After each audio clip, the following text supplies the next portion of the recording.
آج کل ہم مسلمانوں کے حالات جو نامناسب ہیں اس کی کئی وجوہات ہیں، لیکن اہم وجہ یہ ہے کہ نماز ہمیں بہت بد دعائیں دیتی ہیں، اس لیے کہ ہم نماز ڈھنگ سے نہیں پڑھتے، نماز میں چوری کرتے ہیں۔ پوچھا گیا نماز کی چوری کیا ہے؟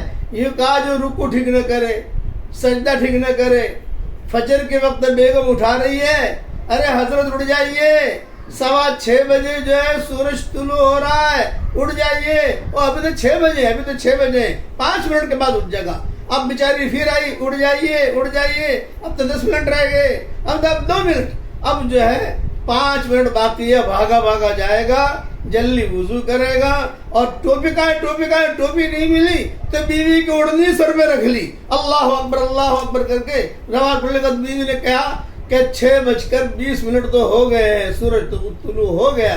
یہ نماز کی چوری ہے، یہ نماز کی بد دعا ہے۔ ایسے نمازوں کا کیا فائدہ؟ اس لیے نمازوں کو اہتمام سے پڑھیے۔